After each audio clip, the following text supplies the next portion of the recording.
at that time for the military, scattered all through American society, extolling the virtues of military service and offering empathy and context for the actions of the military, there was nothing analogous for policing. In policing, people start at the bottom, spend themselves 25 or 35 years working their way to the top, and then retire. And this vital function of criminal justice, as well as government, all too often, is judged and reported upon by those who have never experienced it. The message was attractive to me. I was the son of a disabled World War II veteran. It was the end of the Vietnam War, and let's face it, nobody wanted to be the last person to die in Vietnam by that time. This notion of rendering service at some risk had appealed to this 22-year-old, and by 1971 I found myself in policing. Now, I was fortunate then, because the ferment of the late 60s, which is such a contrapoint to now, had resulted in an explosion of thoughtful research and thoughtful government engagement with the issues of the police and society. So the first major report that came out on the heels of the 1964 presidential election, in which Goldwater had made crime in the streets a central issue, was the President's Commission on Crime and the Administration of Justice.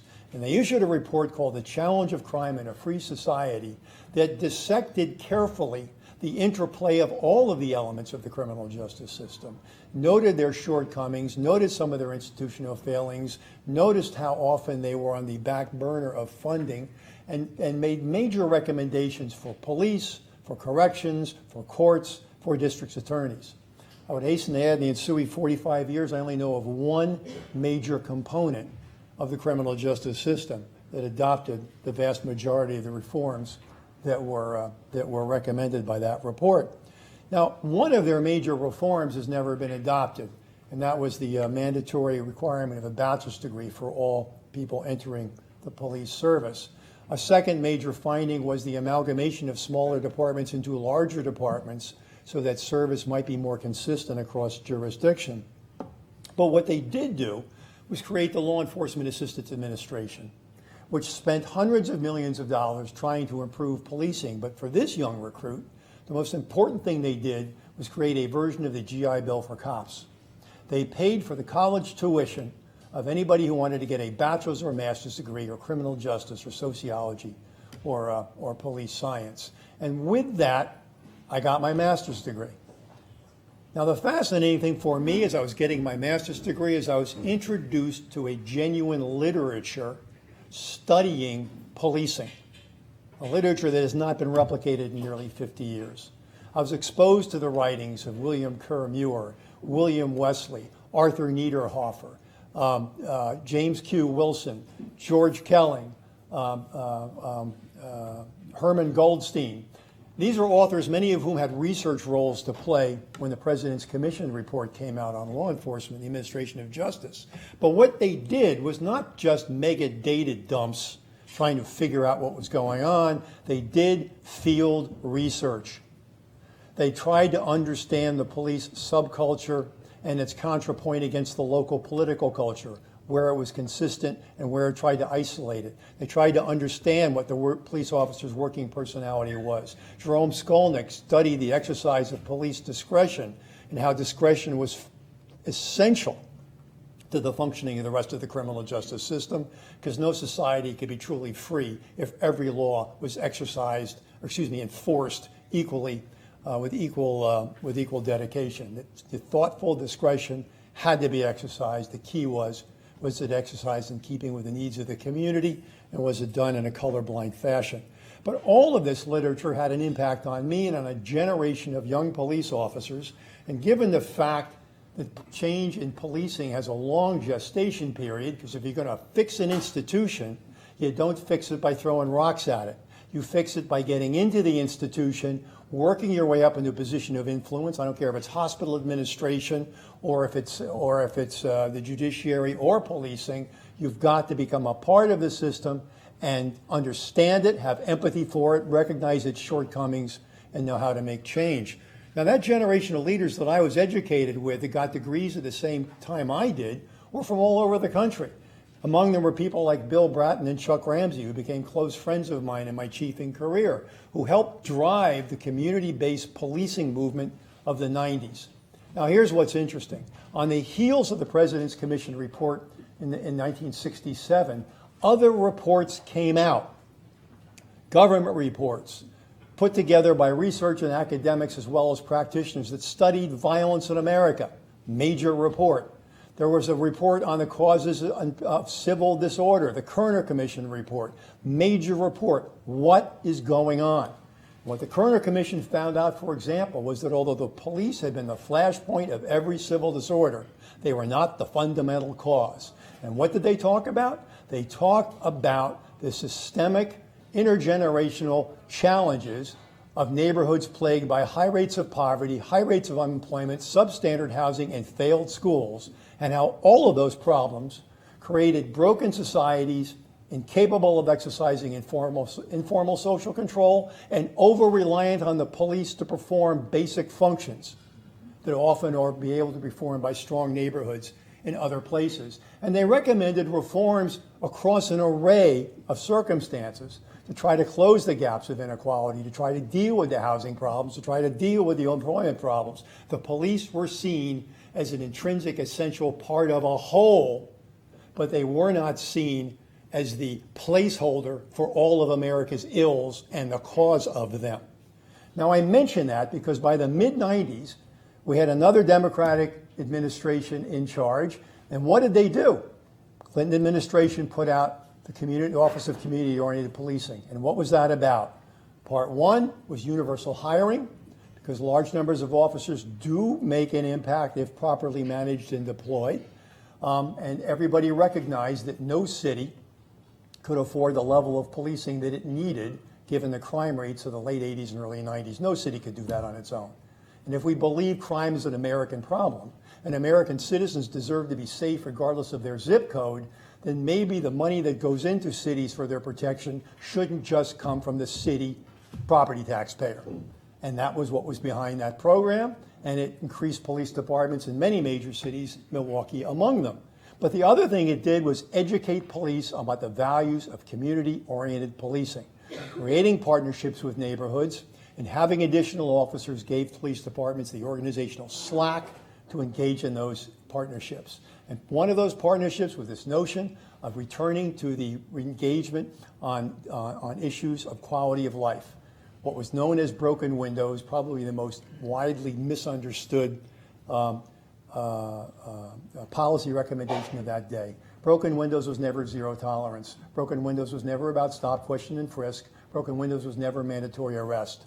Broken windows was a reminder to the police that order in public spaces was a key determinant of overall neighborhood strength and whether neighborhoods could occupy those public spaces for informal social control or abandon them to criminals, and that the police had to take notice, not always arrest, take notice. And that thoughtful approach, coupled with accountability systems such as CompStat, resulted in astounding decreases in crime through the early years of this century until the last few years. And so improvements came, and many of those improvements were stimulated by thoughtful federal government interventions. I contrast that with the current environment, quite honestly. Right now, American policing, despite the fact that it's more diverse, more selective, more highly trained, more restrained in the use of force, with higher levels of integrity than at any time of its history, is facing a crisis of legitimacy. And most tragically, it's facing a crisis of legitimacy in those very neighborhoods that have historically and continually need us the most. And what's interesting to me is the differential societal response to this challenge right now. We've managed for the last 30 years to disinvest in the social safety network. We've disinvested in mental health systems. We've disinvested in substance abuse issues. We've disinvested in our city neighborhoods. The urban issues have been taken off the national and state agenda for the last 30 years. And in too many states, Milwaukee's being in Wisconsin, St. Louis and Kansas City and Missouri, and many other states, the urban centers are living in states in which the legislatures are actively hostile to their interests. In many ways, it's a replication of the early years of the 20th century, when the urban centers teemed with immigrants from foreign places speaking strange tongues, and the legislatures were full of so-called Native Americans, not Indians, who lived in rural areas and dominated the state legislatures. and imposed laws that the cities found to be unenforceable and inappropriate. So there's a real challenge right now. There's a challenge for us to regain legitimacy. There's a challenge, quite honestly, for the press to be a part of this. And I've already have one message is the following. I remember the notion of the press as the fourth estate. And a lot of people don't even know what that means.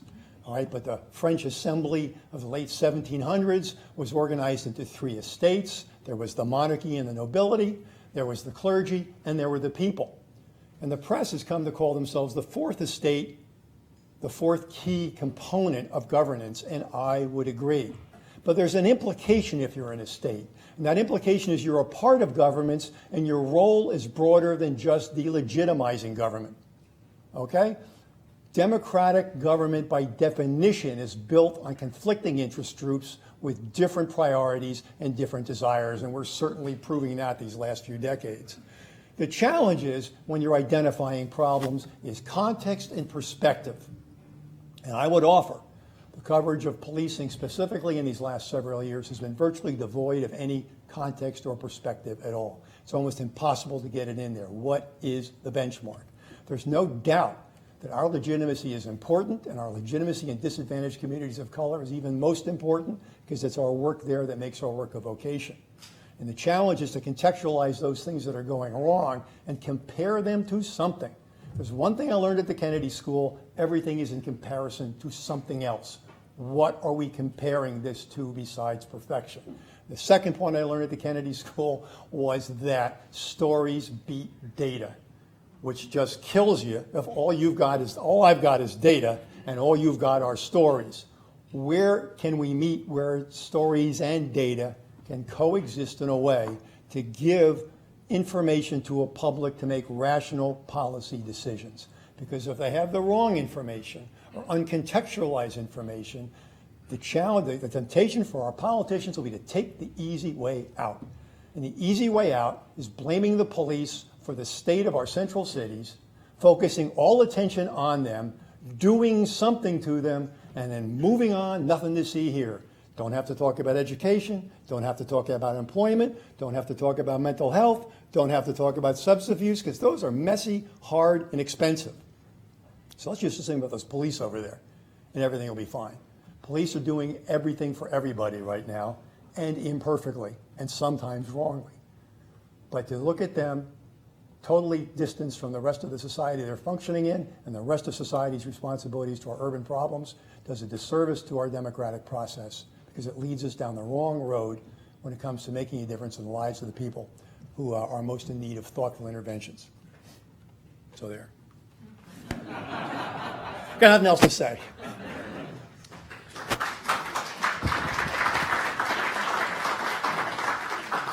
Should I stay here or should I sit down? I think we're good. All right.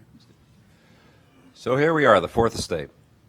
Let me start with a question that's out on the campaign trail right now about stop and frisk, whether it is legal or illegal, whether it's working or it is not working. You have talked about the importance of pedestrian stops and in the efforts to curb crime. So does stop and frisk exist, and does it work? Two questions there. We don't do stop, question, and frisk here. We do field interviews. We do a lot of car stops for traffic violations. Just in the last year, we've started to de-emphasize the field interviews, which are pedestrian stops, because we did a longitudinal study of what seemed to correlate, and we don't have PhD people running our own map. We have to go with correlations. We have to move fast. Here's what we saw. There was a research done decades ago. Barbara Bold and James Q. Wilson were the first ones to do it. It's been replicated successfully. That if regular patrol officers enforce traffic laws, in other words, separate and apart from traffic units, if they make that a priority daily, there is a strong correlation between that and decreases in stolen cars and robberies. And so I decided to test that premise here.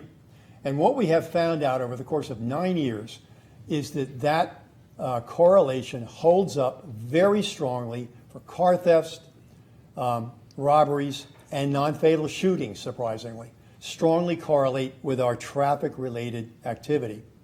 We did not find a correlation for field interviews. Part of it's the nature of our city, I think. We're not primarily a pedestrian city. But at any rate, We used to measure that. We've taken that off the board of the things we hold people accountable for because we found that didn't have an impact. In New York, it's a pedestrian city. And the stopping of people, particularly in high crime neighborhoods, to deter the carrying of guns was a key component of what they did. There's no question it worked. They went from 2,200 homicides to under 300 homicides. And the overwhelming beneficiaries of that reduction in homicides and shootings were minority communities in disadvantaged neighborhoods. It wasn't even close.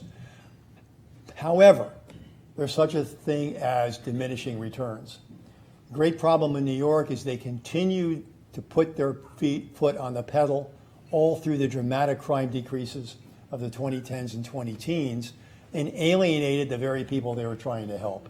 And that got the critical mass. They lost public support, and they have subsequently readjusted it to focus it much more narrowly and make it much more data-driven. So, yeah, it can work. It's got to be coupled to data. It's got to be coupled to constitutional guarantees. It can't be entirely random. And every time you stop somebody doesn't mean you should be patting them down. You've got to have a reasonable suspicion to pat somebody down. That's the whole notion of a Terry versus Ohio. So I'd say there's a lesson for everybody there, and that is, when you've achieved your goal, again, the key issue is public support. New York City had strong public support for the first 10 years and lost that public support because of diminishing returns and inability to recognize that they were doing themselves more harm than good.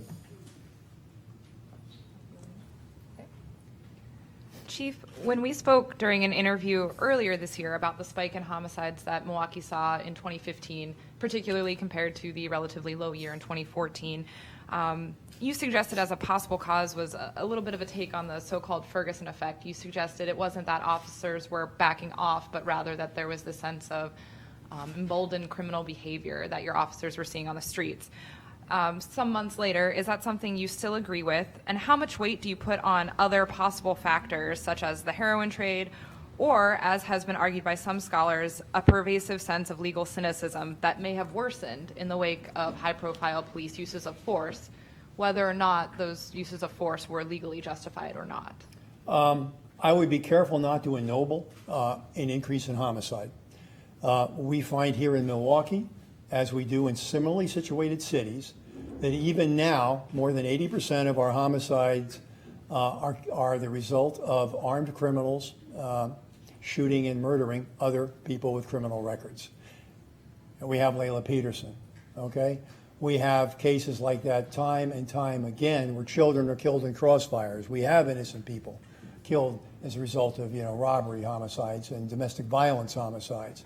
But the overwhelming preponderance of homicides still involve people who have access to quality firearms, some of them carrying them legally given the state of our current law, and having no hesitation of using them.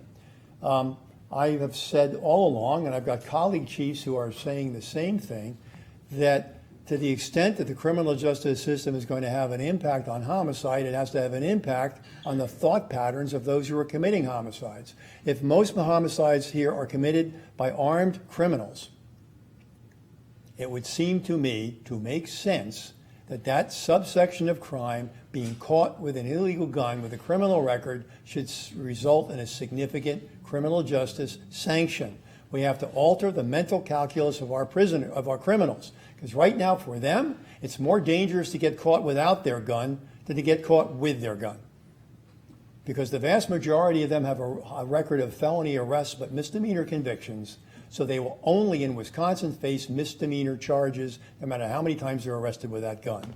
But the one time they get in that beef with another armed criminal, they can kill him. Now we've got a homicide, and now we've got an individual who's going to go away to prison for a long time.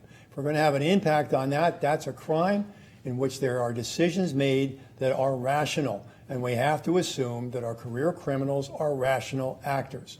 So I think that's a significant part of it. And I do think a part of it is, inadvertently, the coverage of the last 3 years has legitimized noncompliance. And the sad thing is, the people that are challenging my police officers on the street in routine arrests are the same criminals that are terrorizing the neighborhood the rest of the week. They're the ones that are emboldened. They're the ones that are refusing to comply. They're the ones that throw things at our officers. Sherman Park people weren't putting bullet holes in our cars during that riot. Those were folks who were outside the neighborhood. The people in Sherman Park were the victims of that riot, not the people involved in it. But that didn't matter. Now, we manufacture too many criminals in this society. There's no doubt about it, and it strongly correlates with intergenerational poverty. The vast majority of poor people are victims, not offenders, I hasten to add. But if there are just 10% of our offenders generate 50% of our crime, all right, that's a manageable number. They're the ones putting bullet holes in the cruisers. They're the ones shooting the windows out of the Bearcat. They're the ones that were pelting our officers with pieces of concrete and bricks, okay? That's a challenge because of the same ones that terrorize the neighborhood. And when I think of, quote, Ferguson effect, it's not the cops laying down, but it very much is the emboldening of those same people that the rest of the week are committing robberies and burglaries and gang-related shootings. After the fact, with homicides, Chief, there is tremendous variability. Just within your time, you're alone in the homicide clearance rate. You see numbers range from 60% to 90%. With the recent focus on use of force incidents, how do you think that factors into the inherent variability of solving homicides?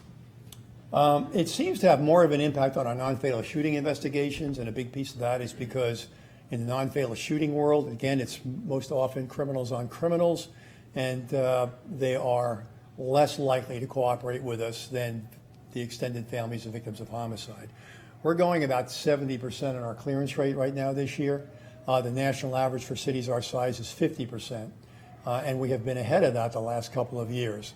So I would suspect the overall climate can have an impact on people's willingness to cooperate with their local police department, but I also think even notwithstanding whatever legal cynicism is out there, there is still a strong desire on the part of survivors of homicide, the extended families of homicide victims, for justice. And they want to cooperate with us. We've also gotten much better at evidence. We've gotten much better with DNA evidence. We've gotten much better with examining shell casings and linking them to other crimes. You know, we're doing a better job on the scientific side. But as I say, there is still, against all the odds, even in our most disadvantaged neighborhoods, a desire that justice be done and a hope that the system can accommodate them.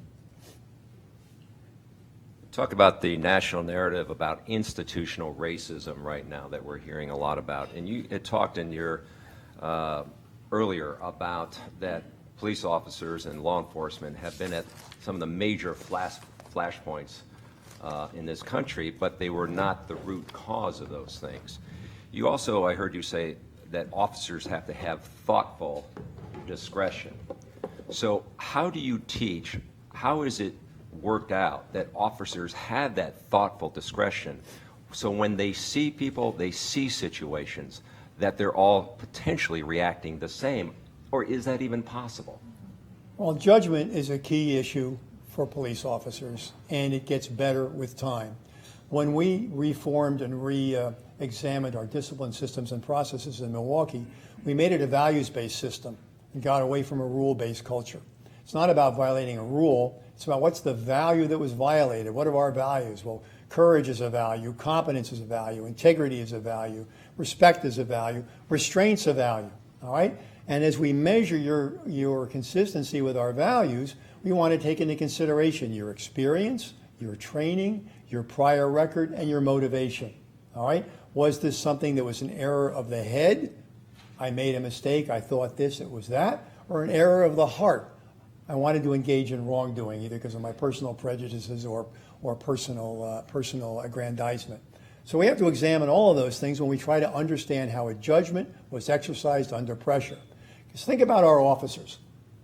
You come into the police academy, we are teaching you to violate everything you were taught your entire life by your parents. All right, the 3 rules you are taught from the time you're old enough to understand are mind your own business, don't stare, and don't ask embarrassing questions. Now imagine yourself at age 23 being charged with doing all 3. I was that kid. It's embarrassing. You're uneasy despite your training. The training's a hell of a lot better than it was in my day. You feel like that badge weighs 150 pounds, and you feel like everybody is staring at you. And you're being asked to intervene in some of the most complex social situations there are. We are routinely asked to make critical decisions under pressure in ambiguous circumstances with insufficient information. All right?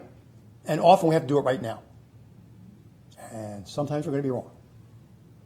And the question for all of us as we try to evaluate those decisions is, what was the officer's motivation? What was the officer's experience level? What was the officer's training level? What's the officer's prior record with the department? All of these things are important.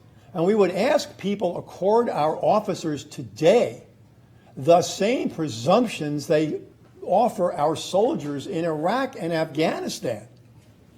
It's amazing to me that all our soldiers are heroes as long as they wear olive drab, but when they put on blue, they're suspects. Okay? We've bombed hospitals by accident. We've dropped mortar rounds on our friends. We've shot unarmed villagers. It's the fog of war. And some of our soldiers have gone to jail because they were doing a bad thing. And the vast majority of them have been seen to be making an error. And a subset of them have had their careers end because it was really bad judgment, even though there was no ill intent. Well, those same, thoughts about what we're doing with our own officers, should at least be equal. This is the most heavily armed industrial society on earth. One of the most heavily armed, period, including places like Nigeria and Yemen. We've got 300 million weapons in the hands of private people out there. We are the most violent industrial society on earth. And we also have some of the most challenged neighborhoods in industrial societies and with the so-called Western world, the developed world. And we're throwing these 23 and 25-year-olds in there and trying to give them good training and asking them to handle the mental health call and the substance abuse call and the family crisis. We expect them to be the Marine Corps and the Peace Corps at the same time. And we don't ask anybody else to do that. And I think what a lot of our members of our profession just want is some fundamental sense of empathy and some fundamental sense of balance, that there are big issues at play here, and every one of the 800,000 officers in this country in 17,000 different police departments with 17,000 different standards not all be judged by whatever is perceived to be the worst performance somewhere else in America. And that's not what it feels like right now. I think that's having an impact on the citizens, certainly. It's also having an impact on our officers as well. Chief, just a few minutes ago, you talked about changing the mental calculus of people willing to carry guns, people who carry guns illegally. And one thing you have called for is tougher gun sentences. In an essence, swift and certain gun sentences seem to be what I've picked up from your comments. And you said your counterparts in Chicago, police superintendents there, have called for similar measures. But some in that city, including the public defender, have argued that such laws would only lead to the same results of the drug war, mass incarceration, which would only further create more problems down the line. And that particular public defender suggested instead the priority should be on hiring police officers so more officers can build community relationships, and on linking at-risk youth with neighborhood organizations, mental health, and substance abuse treatment centers. So given all that, do you think such gun laws would result in that kind of an outcome similar to the drug war? And do you think more police officers in Milwaukee would help the situation here as it relates to building community relations? Okay, part one. I'm shocked to find that the public defender is against mandatory sentences. That was like irony. Part two is that there is not an analogy between the so-called war on drugs and trying to reduce deadly violence with firearms. Okay? One thing that's been clearly established, and that's the following, that every racial, ethnic, and sociological group, regardless of income, wants to sin and wants to get high.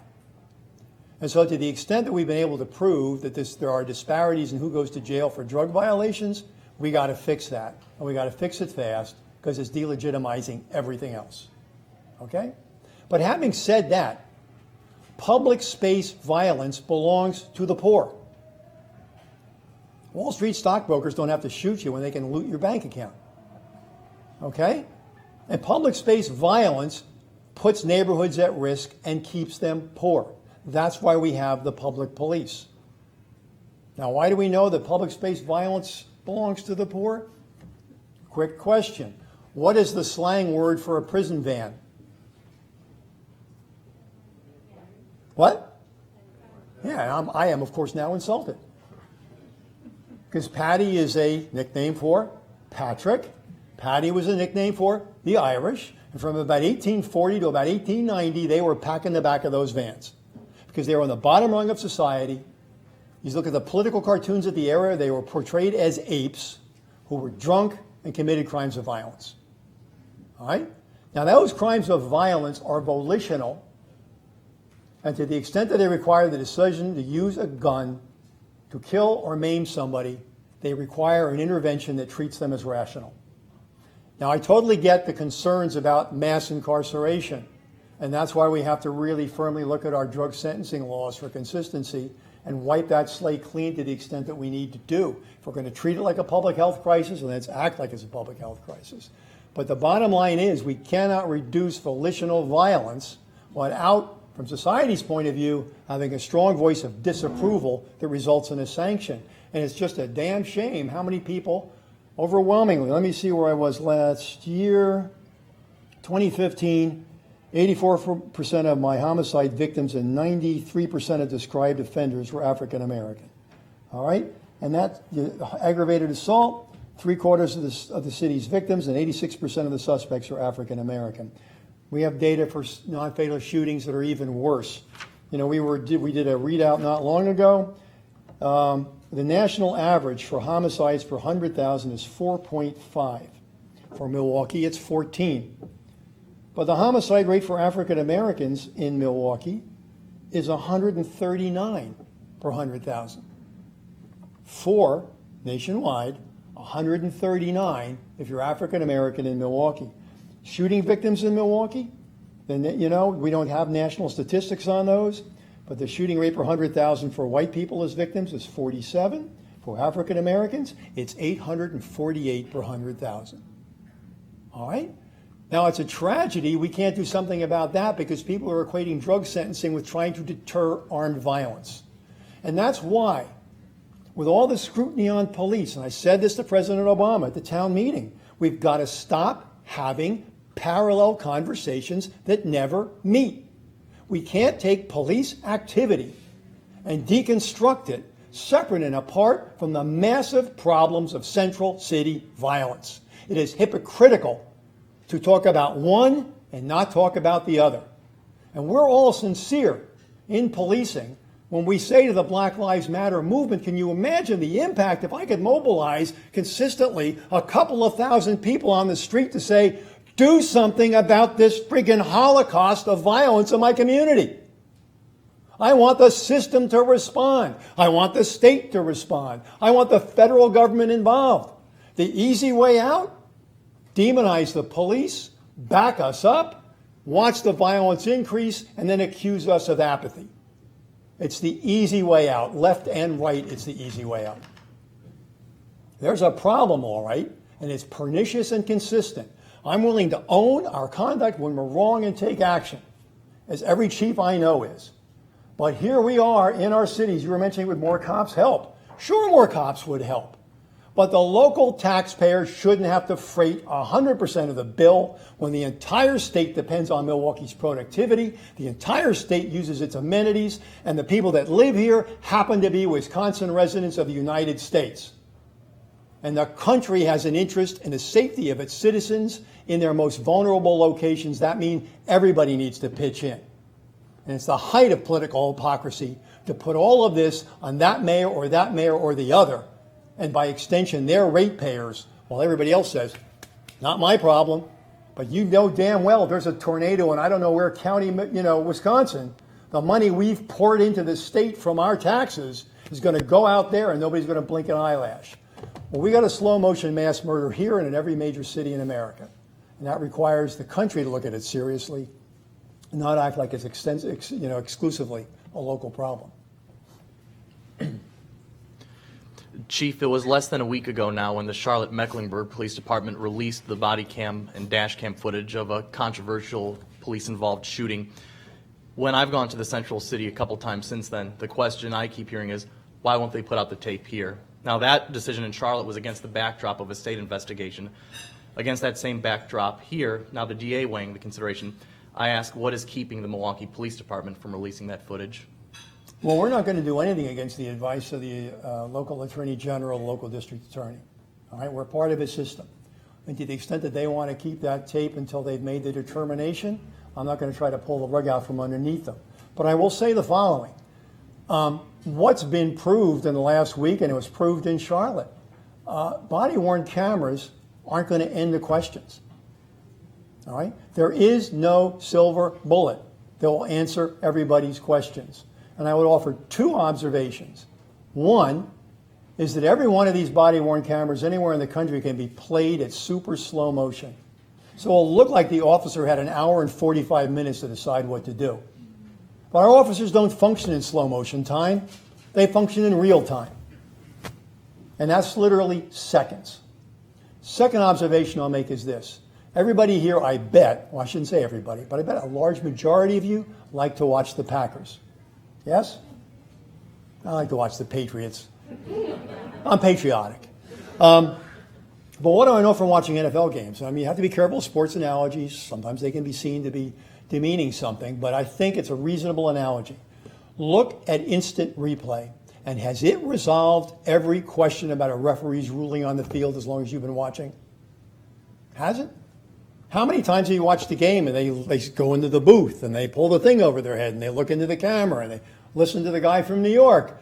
And what's the ruling more often than not? We can't determine there's enough evidence to overrule the ruling on the field. How many times have you heard that? Now, if you're the home team, you know it's an outrageous decision. How could they be so stupid? But that is the reality, that what you're going to see on that tape is frequently going to be ambiguous, difficult to interpret, not from everybody's perspective. And you know what? Sometimes the camera's going to be pointed that way. And sometimes it's got turned on late. And these things, technology is not perfect. Nothing is perfect. And so they're helpful. I think they've done a lot for us in terms of the areas of citizen complaints, but we can't assume they're going to answer every question. And finally, I'll tell you this, when you put that video out, it's going to change very few minds. People who are predisposed to see wrongdoing will see wrongdoing. The people predisposed to say, well, he did what he had to do, that's what they'll see. And the people in the middle, we don't know. So it's not a perfect answer. When it comes out, as long as it comes out, that's the key issue, okay? It's not about, and I don't mean to be offensive when I say this, it's not about your deadline necessarily or whatever some angry activist says. There's a system at work. They're going to grind at different paces in different locations. That tape is evidence, and sometimes it's going to be very easy to get out, and sometimes the decision makers are going to want a longer period of time. You know it's going to come out. So now, a month from now, 3 months from now, what cosmic difference does it make when it comes out? Certainly everybody will have their say. I want to be respectful of the Chief's time. We're going to go till a certain time? You guys have 5 more minutes before Okay. we go. I have, Look at me, see when you slow the ball down. yeah. I'm curious, news this week is that Dallas Police Department, coming into your turf, try to recruit some officers to be in the Dallas Police Department. You're in an effort right now to get more police officers on the street. What do you make of this effort by Dallas Police to come here to recruit? Well, they're coming to a good place because I think Milwaukee has a history of producing overwhelmingly high-quality police officers, and I think we can prove that by the general performance of this police department over time. It's good for them. It's in their tradition. They've done it before. We've never had a shortage of applicants, and I know we're going to be giving a test again because we're getting near the end of the list we have. I'm an advocate of, quite honestly, recruiting differently, rather than recruiting for one gigantic test and then having a quality candidate miss the deadline and have to wait 3 years to trust with the Fire and Police Commission. I'm hoping to get some attention.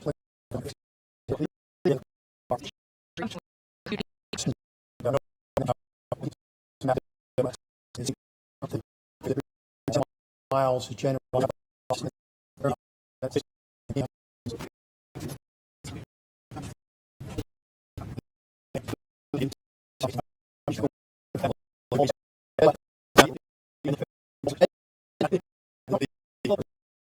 But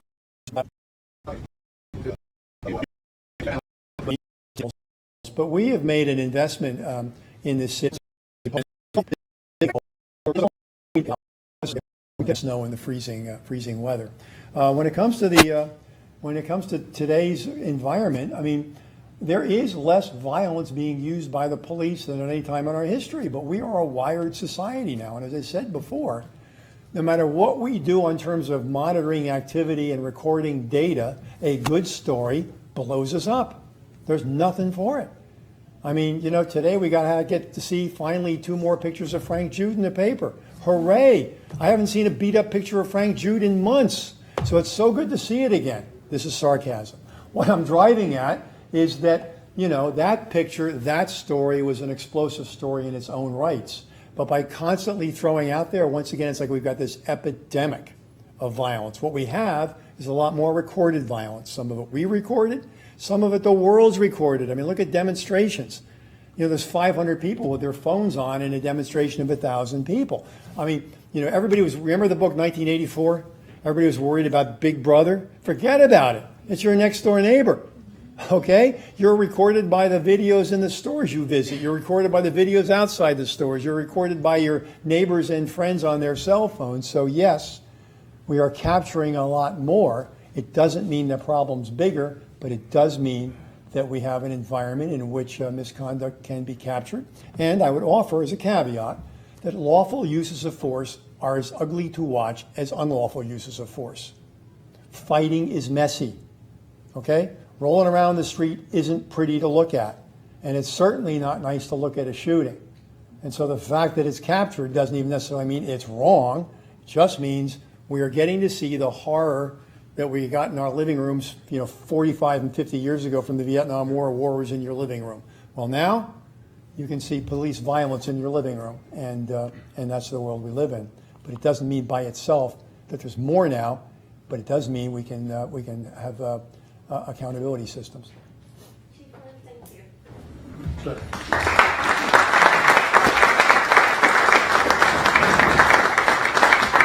And before you all leave, I would like to just say that on October 28th, we will have our Hall of Fame annual banquet where we honor some of Wisconsin's best journalists. We hope to see you there, and thank you for coming out today.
Doing well. I'm going to stay and finish my lunch. Oh gosh, yes. Yeah, sure. We're having snow meetings already. You know, it's not Halloween yet. Yeah, right. You've seen the goose fest. How about you? Yeah, we're really busy too. Really, yeah. So, stay positive. That's our goal.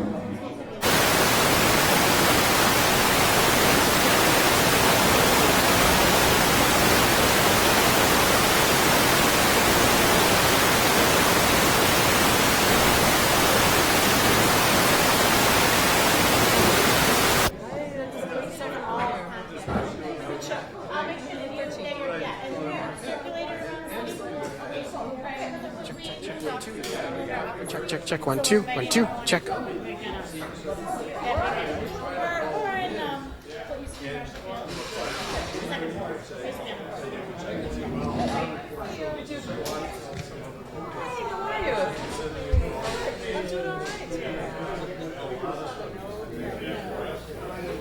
Yes.